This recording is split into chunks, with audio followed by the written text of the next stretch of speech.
All right, so right on. I'm gonna make this video because I'm starting to trade stuff, barter stuff, sell stuff online that I've already sold a number of pieces, and I've certainly had enough interest in it that the story itself is being kept pretty low key. And the way I would describe it is the vault of the El Dorado, the El Dorado in that everybody thought was in South America. That it's in South America, but southern part of North America is the way it was referred to. That there's Americas and the groups, the ones that got involved to hide the things that, it would speak for itself. Because even when all the elders, or most of them, were eradicated that for takeover of the wealth of this area, that the reason why this area was set up is to store information between the evolutions and the re-evolutions, and to protect itself and the information to keep like a culture, like an energy ongoing, the way I would describe it. And but these pieces right here that I'm gonna possibly trade these, and this one piece right here is actually from my backyard. That this one piece is from my backyard, as well as these two pieces up here. That I live pretty close to the vault itself, the area itself, the vault, and the area of the vault itself, I would say is like kind of like more of like the heart of the Badlands on the old maps. If you look at it, if you like read the legends of the Badlands Guardian, that it was like pretty much uninhabitable because it got so hot, and that even the animals don't really come around the area.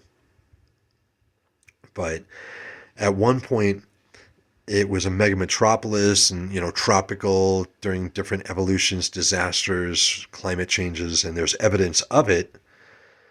Is the way I would describe it. There's empirical evidence, and this one bird that I've made multiple videos of previously, that one in the middle here, you see that? That when I go to barter stuff tomorrow, then I'm like, hey, this is directly from the treasure site. The raw material itself, unakite, aquamarine, unakite. I think this piece is the aquamarine. I have a tester right here that this is one of the more professional grade machines that's used by professionals within, say, jewelry, gemology, and sometimes even geology, just to test, what is in the stones itself. And those handheld testers are kind of nice. That if you have a really nice one, but this is one of the more, say, professional, widely used one for years now. That I haven't seen anything else in the industry, and I've kind of been in the industry within 30 years. And really cool stuff. We're knowledgeable of it. But these pieces here, just absolutely the evidence from the Mega Metropolis that, yeah, they wore jewelry just the same as we did. That they traded materials, had coins, had lives, had tools, used things to do things the same way as we do. And these as well, this in my hand is from my backyard as well. And I'm going to look to see if they're interested in bartering it. Because again, I live a short ways away, and I've made other videos about the guy who used to live in this house. I think others knew of the area, and it's like a local thing that was known, but don't be too kind of greedy about it. But all the rocks around his yard are literally like gem grade material. Least case scenario is like some sort of ore or silver magnetite. That's least, right? But then it turns into like quartz, unakite, aquamarine, topaz. I haven't proven diamonds yet, but I have proven topaz all the way up to topaz. And, on the Mohs scale,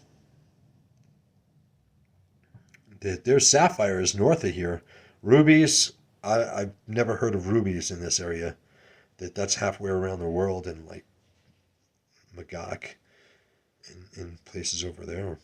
I've heard of places in Africa, but the topaz, the aquamarine that you see here, really cool.